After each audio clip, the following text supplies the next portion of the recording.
पर्यटन दिन आहे आणि या पर्यटन दिनाच्या निमित्तानंच महाराष्ट्रातल्या विविध पर्यटन स्थळांची माहिती आम्ही आपल्यापर्यंत पोहोचवतोय। दंडोबा डोंगराची माहिती आपण जाणून घेतली। आता वळूयात आणखीन एका अशाच महाराष्ट्रातल्या आगळ्या-वेगळ्या पर्यटन स्थळाकडे।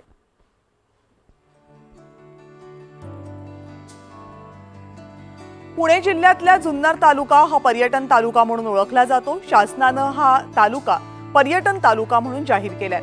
निसर्ग संपत्तीने नटलेला सह्याद्रीच्या कडेकपाऱ्यामध्ये असलेले शिवकालीन किल्ले हे सुद्धा या जिल्ह्यामध्ये ट्रेकर्सचं नेहमी आकर्षण आहे। इथे असणारी शेती समृद्ध आहे आणि त्यामुळे इथे कृषी पर्यटन केंद्रही अनेक पाहायला मिळतात। पराशर कृषी पर्यटन केंद्राची निर्मिती जुन्नर तालुक्यातल्या राजुरीमधल्या मनोज हाडवळे यांनी केली आहे। जुन्नर तालुका पर्यटन स्थळ होण्याच्या दृष्टिकोनातून त्यांनी शासनाकडे पाठपुरावा केला।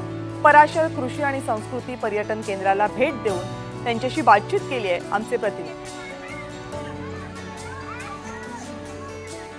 मानवाच्या खरं तर मूलभूत गरजा अन्न वस्त्र निवारा, मात्र त्यामध्ये देखील आता अजून एक महत्त्वाची गरज म्हटलं तर वावगं ठरणार नाही आणि ती म्हणजे पर्यटन। कारण मानवाची जशी उत्क्रांती झाली त्या पद्धतीने मानवाला वेगवेगळे जी काही ठिकाणे आहेत त्याच्याबद्दल हे नेहमी आकर्षण राहिलेले आहे। ज्या ठिकाणी जाऊन आपण त्या ठिकाणाचा मागोवा घेऊ शकतो, तिथली ऊर्जा घेऊन आपण आयुष्यात पुढे जाऊ शकतो, अशा पद्धतीचंच पर्यटन असतं। पर्यटन केल्याने निश्चितच आपल्या बुद्धीमध्ये निश्चितच भर पडते, त्यासोबतच जी वेगवेगळी ठिकाणं असतात त्याच्यातून एक ऊर्जा निर्माण होते।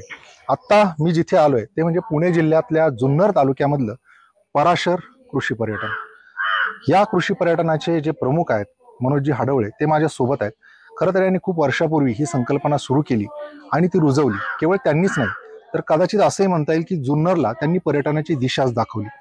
काय सांगाल मला की आपण पहिल्यांदा ही सुरुवात कशी केली आणि एकूणच तुमचा हा प्रवास कसा सुरू झाला? नमस्कार, आपण आता पराशरमध्ये आहोतच।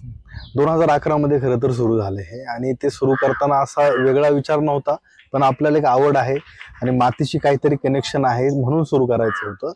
तर शेतकरी कुटुंबातला जन्म, शेतीचं शिक्षण आणि शेतीचंच पर्यटन करत असताना लोकांशी मातीची असलेली डिटॅचमेंट प्रकर्षाने जाणवत होते। म्हणजे आताही आपण जे फूड स्टोरीज करतो त्याच्यातून प्रकर्षाने जाणवतं की लोकांना आपण जे खातो त्याच्याविषयी कमालीची अनभिज्ञता आहे। ते बनतं कसं याच्याविषयीचं एक ठोकताळे आहेत आणि कॅज्युअल अप्रोच आहे, तर तो कुठंतरी निघावा यासाठी खरं तर पराशर आपण सुरू केलं होतं। आणि मागील 10-12 वर्षामध्ये जवळपास 23 देशातले लोक आपली ग्रामीण संस्कृती अनुभवून गेले आणि स्वतःला एनरिच करून गेले खऱ्या अर्थाने।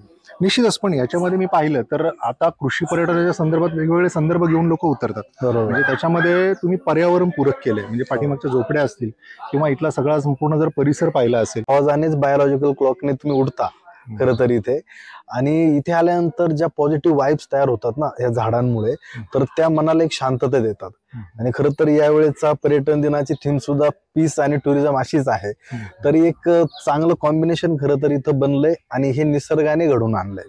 निश्चितच आता त्यांनी ज्या पद्धतीने सांगितलं की पर्यटन काय तर पीस ऑफ माइंड, म्हणजे मनाची शांतता जिथे मिळते अशा ठिकाणी जर आपण गेलो तर निश्चितच त्या पर्यटनाचा फायदा होतो।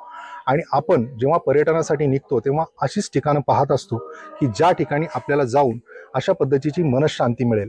आणि निश्चितच आज पर्यटनाच्या दिनाच्या निमित्ताने प्रत्येक पर्यटकाला हे डोळ्यासमोर ठेवून चाललं पाहिजे की मला कुठे गेल्यानंतर एक नवीन ज्ञान प्राप्त होईल, त्यासोबतच की मनाची शांती मिळेल। अविनाश पवार, NDTV मराठी, जुन्नर, पुणे।